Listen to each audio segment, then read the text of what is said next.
e viremos para ele, e faremos nele morada. Então é por isso que nós dizemos: mora em nós quem? O Pai, o Filho e o Espírito Santo. Porque Jesus falou o quê? Viremos para ele, e faremos o quê? Morada nele. Amém? Então é justamente pelo fato de Deus Todo-Poderoso residir em nós, que nós temos o poder de fazer tudo aquilo que Ele nos mandou fazer, inclusive e principalmente de obedecê-lo. Porque se obedecermos, Ele permanece em nós, e nós permanecemos nele. Se não obedecermos, Ele se afasta de nós, e não tem força em nós para permanecer de jeito nenhum. Ele falou: olha, eu sou a videira, vós as varas. Então, se você permanecer em mim, você dará muito fruto, porque sem mim nada podeis fazer.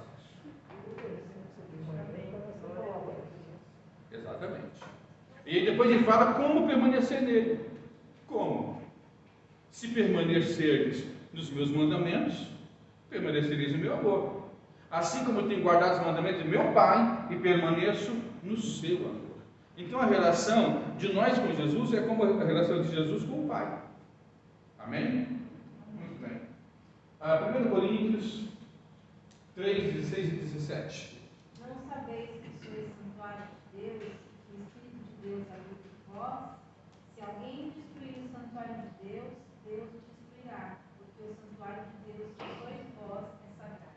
Muito bem. Então, novamente, enfatizando mais o indivíduo, né? O membro, o salvo, o servo, o filho, o peregrino, o embaixador, o sacerdote, rei, mencionando mais nós como indivíduos, como habitação de Deus, como templo de Deus. E claro, da nossa reunião, do nosso estar junto, então resulta o que? Na igreja por completo. Amém? A noiva de Cristo. 2 Coríntios 11, 2. Quem vai ler? Porque estou zeloso de vós com o zelo de Deus, porque vos tenho preparado para vos apresentar como uma virgem pura a um marido, a saber, a Cristo. Muito bem. Olha só a responsabilidade que pesa sobre aqueles que são colocados como anjos na igreja do Senhor. Paulo assumiu essa responsabilidade. Ele dizia o quê? Eu tenho feito um trabalho com vocês para vos apresentar como uma noiva pura para o seu noivo. E nesse processo, temos que usar o quê? A lavagem pela palavra. Nós temos que ministrar a palavra na máxima completude possível. Temos que implantar a palavra.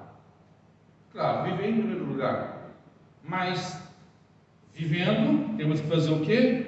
Implantar no coração das demais pessoas. Por quê? Porque ela vai nos lavar e vai lavar aqueles que nos ouvem. Como Paulo disse a Timóteo, né? Propondo estas coisas aos irmãos, serás bom ministro de Cristo Jesus. Quais coisas? O que está escrito na palavra, sem distorcer, sem desvirtuar, sem torcer. E depois ele fala: olha, essas palavras vão possibilitar que você seja salve a ti mesmo e aqueles que te ouvem. Amém? Muito bem. Efésios 5, 25 a 27. Vós, maridos, amai a vossa mulher, como também Cristo amou a igreja e a si mesmo se entregou por ela, para a santificar, purificando-a com a lavagem da água pela palavra, para apresentar a si mesmo a igreja gloriosa, sem mácula, nem ruga, nem coisa semelhante, mas santa e irrepreensível. Bem, então, cada marido deve fazer o quê? Lavar a sua esposa, purificá-la pela palavra, assim como Jesus Cristo faz com a sua igreja. Mas um negócio que é interessante, né, que, via de regra, as mulheres até gostam dessa parte, né? Mas eu quero dizer para vocês o seguinte, que existe o outro lado da moeda. Aquele que ama, faz o quê? Cuida. Aquele que ama, corrige. Está vendo? Então, corrigir é amar. Então é necessário que as mulheres entendam, né? Porque as mulheres gostam de você deve amar como Cristo amou a igreja. Então, ele ama a igreja. Ele fala, eu corrijo e castigo aqueles que amam. Não é verdade? Então, né? Faz parte do processo. Não é verdade? Já quer ser Deus. Não, eu entendo que Fala mais, pastor. Fala mais. Corrigir. Como que é que o pastor falou? Corrigir e eu repreendo e castigo. Por exemplo, o que é repreender? É dar uma chamada de atenção, não é verdade? Não é isso? Não, é ou não é isso? É dar uma chamada de atenção. Não é verdade? E castigar? Bom, a chamada de atenção não foi suficiente, né? Então, né? Nossa, gente. Poxa, coitado.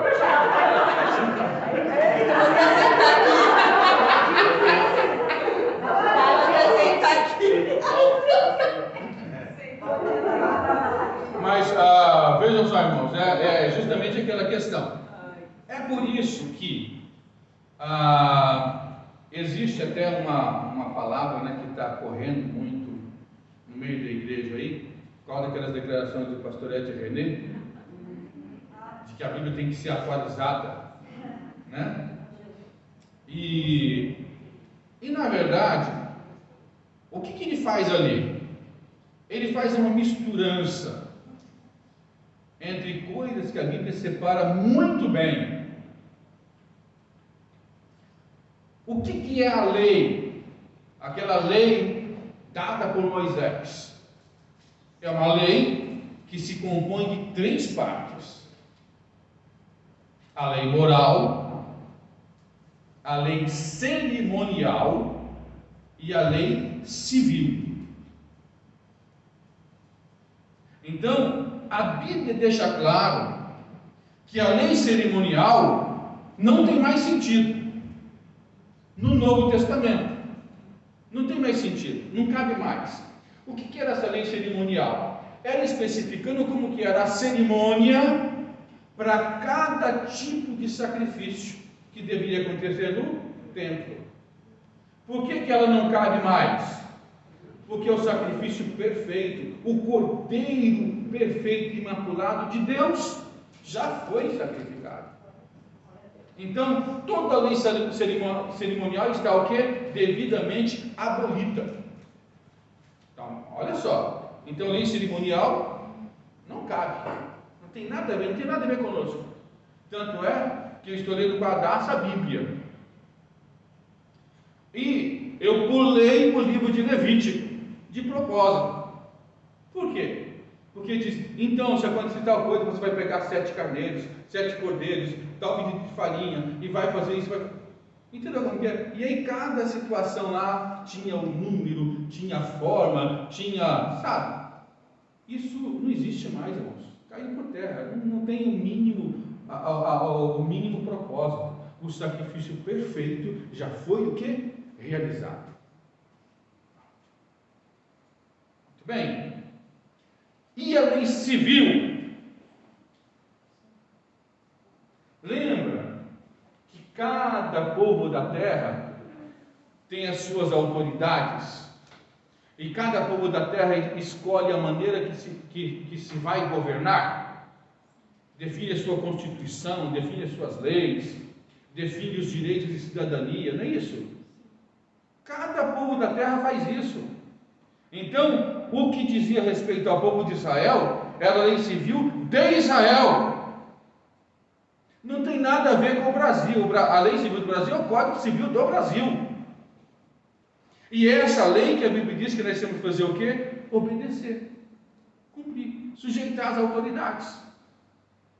Nós só ficamos livres de obedecer a autoridade, de desobedecer as leis, se a lei for manifestamente contrária à palavra de Deus. Aí nós temos que fazer o quê? Importa mais obedecer a Deus do que aos homens. Porém, se não houver conflito, a lei civil é qual? É a lei de cada país da terra. Pronto. Entendeu? Então faz porque pegou uma lei civil, tá vendo? Então não pode, está desatualizado, porque não sabe. É a lei civil daquele país. E se aquele país quiser manter aquela lei civil ainda hoje, ele pode fazer? É claro que pode. Está na liberdade e no poder deles como nação. Tudo bem? Muito bem. E a lei moral?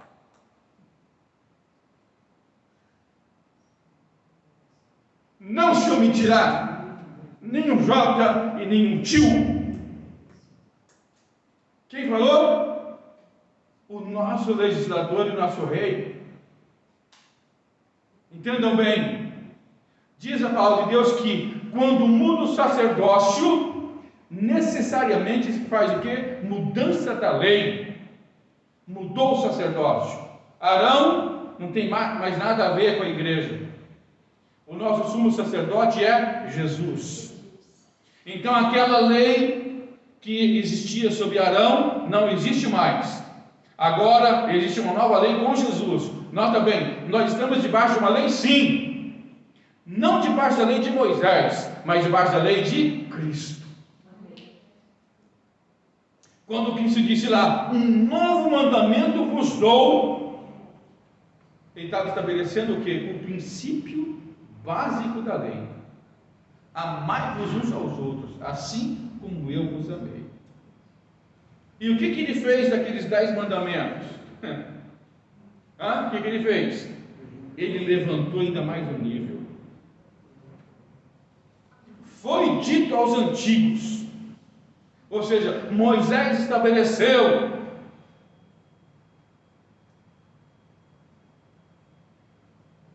e dizia o que tinha sido estabelecido, e ele dizia o quê? Eu, porém, vos digo. Quem é que está dizendo? É o novo legislador, que estabelecendo o quê? Uma nova lei. Por quê? Porque ele tem poder para fazer isso. Ele recebeu o poder de quem? O Pai. O Pai entregou na mão do Filho todo aquele: Filho, você vai fazer o que você quiser. Muito bem, Pai, então vou instituir uma nova lei. Está instituído, meu filho, é tudo seu. Pronto. Tanto é, pastor, que no Antigo Testamento, quem fosse pego em adultério, agora na graça, É quem pensar, quem fazer o esquema na cabeça, quem imaginar a cena, sem ter cometido nada, não cometeu, mas imaginou. Já cometeu o pecado onde? No coração. Já tem que ser confessado como se tivesse consumado o ato. Deus vai perdoar? Vai. Mas você vai confessar como ato consumado. Perdoa-se porque eu adulterei. Beleza? Muito bem. E ele falou assim: qualquer que matar o seu irmão será o quê? Réu do sinédrio. Não, imagina. Qualquer que, sem motivo, se encolerizar contra seu irmão será réu do sinédrio. Olha que coisa. Entendeu? Então ele fez o quê? De certa forma ele piorou, ele tornou a lei ainda mais pesada. Mas Ele fez o quê? Nos deu a sua graça para que a gente tenha a condição de cumprir cada um dos seus mandamentos. E Ele falou: você vai ser meu amigo se fizer o que eu te mando. Não tem meias palavras. Não tem. Ele fala: você é se fizer o que eu mando. Amém? Então, realmente nós temos que falar, que declarar isso, e temos que assumir esse tipo de comportamento e de compromisso, porque é a verdade. Então, a Bíblia diz que no fim dos tempos haveria homens que falariam o quê? Coisas agradáveis de ouvir, né? Por exemplo, onde ele queria chegar com isso aí? Então, lá está dizendo, né, que não pode ter o homossexualismo da igreja, mas nós temos que atualizar isso. Quer dizer, é a mesma coisa que o Papa Francisco falou. Ele falou que tem que atualizar a Bíblia. E o Papa Francisco chegou a dizer que a cruz é o fracasso de Deus, ao passo que a Bíblia diz que a cruz é o poder de Deus. É o momento em que o maior poder foi manifestado na terra. Não tem maior momento de poder do que a cruz de Cristo. Ele disse que foi o quê? O fracasso de Deus. E quando Jesus fez um dos maiores atos extraordinários de dizer para os homens: aquele que dentre vós estiver sem pecado, seja o primeiro que atire pedra contra ela. Ele disse que Jesus agiu como se fosse um tonto. Olha para você ver até que ponto chega o absurdo desses homens. Pastor, eu acho que está indo muito em contrário a Romanos 12:2, né? Que fala para nós não nos amoldarmos ao padrão do mundo. Sim. E é o que realmente está acontecendo. É. Eles querendo amoldar a Bíblia ao padrão do mundo. Exatamente. Esse é o ponto. Então, ao invés de nós nos declararmos e vivermos de maneira inconformada com o mundo, o que é viver de maneira inconformada? É não nos deixar moldar ou ser marcados com essas posições do mundo. Ele quer fazer o contrário. Ao invés da igreja contaminar o mundo com a verdade, contagiar o mundo com a verdade, ele quer fazer o contrário, quer que o mundo contagie a igreja, contamine a igreja com o pecado. Em outras palavras, O senhor falou no começo que o diabo vem já fazendo isso, fazendo com que nós negociemos aquilo que nós temos lá no porvir, né? Que é a vida eterna. a vida eterna. E o diabo já vem fazendo isso que é para, no final dos tempos, e a maioria está se entregando e não percebe. Exatamente.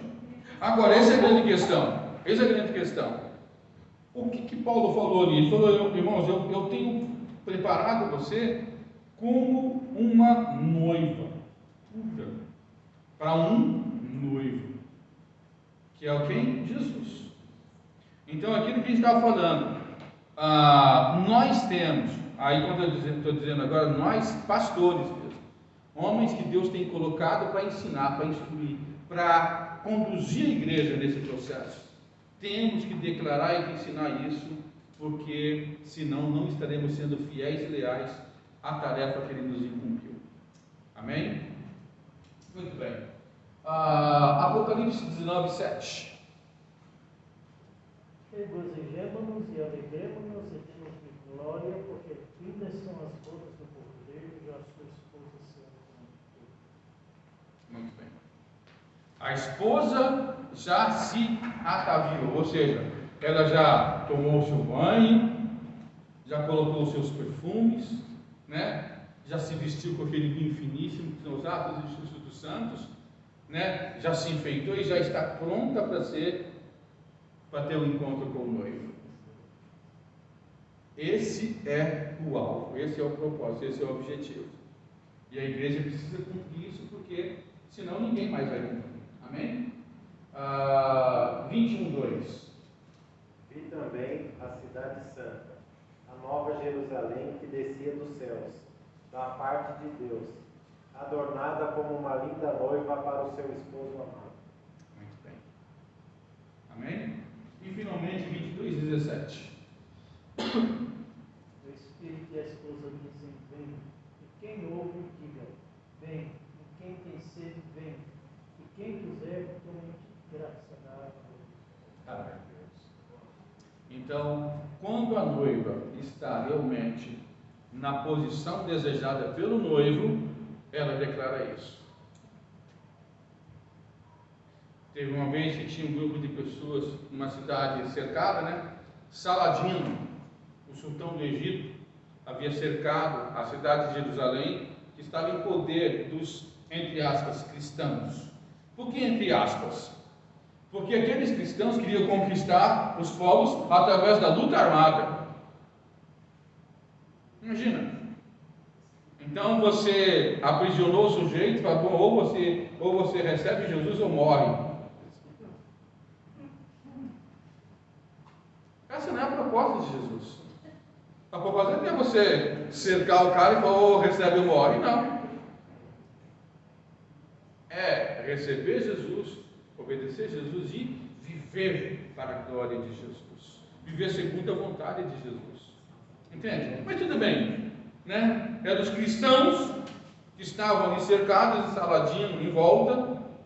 E aí, o pessoal falou, a questão aqui é a seguinte, quem vai morrer agora, né? E quem vai morrer no fim, quem vai morrer depois, porque não tem como ninguém sair vivo daqui, não tem o que fazer, porque a cidade cercada, as primeiras pessoas começam a morrer de fome, de sede, de falta de tudo, e como tem muita gente morta também da contaminação dos cadáveres, que não tem como você tirar de dentro da cidade, imagina, fica tudo pela rua, fica por todo lugar, nas casas, imagina, tá? Então, a questão é a seguinte, quem vai morrer primeiro, né? E quem vai morrer por último, porque todos vão morrer, entendeu? Aí, né, o sacerdote romano, católico romano que estava lá, então, ó, vamos todos comparecer, né, diante de Deus.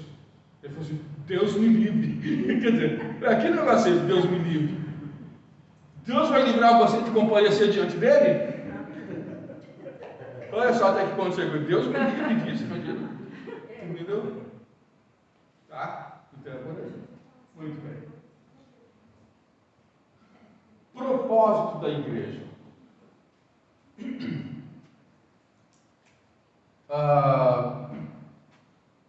O pastor Jonathan falou que o propósito da igreja seria o quê? Ganhar almas.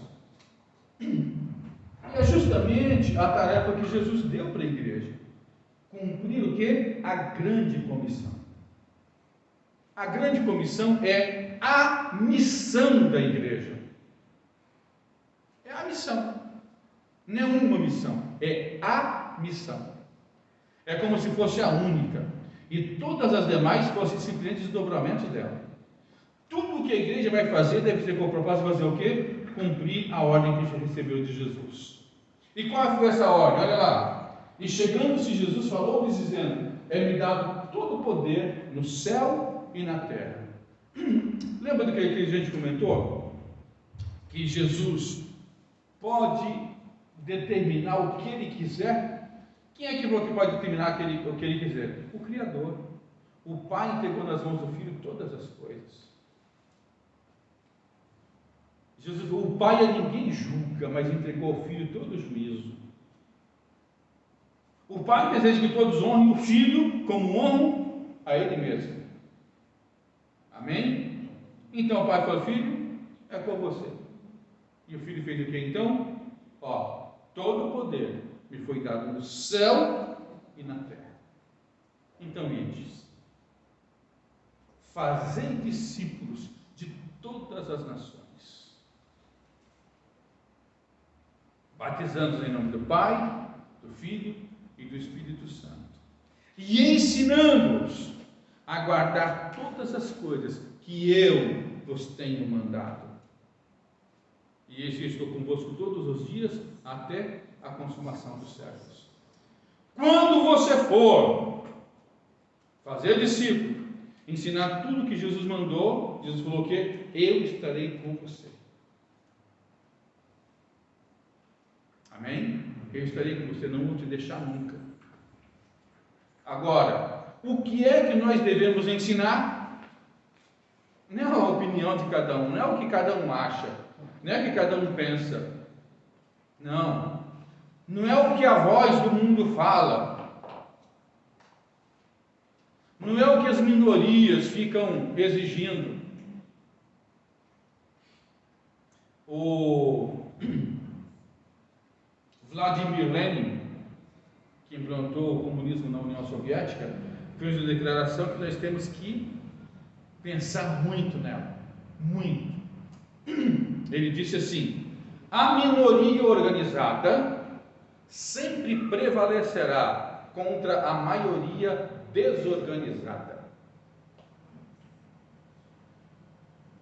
E a igreja tem apanhado, tem perdido, tem sido arrasada por não atentar para isso. É uma verdade.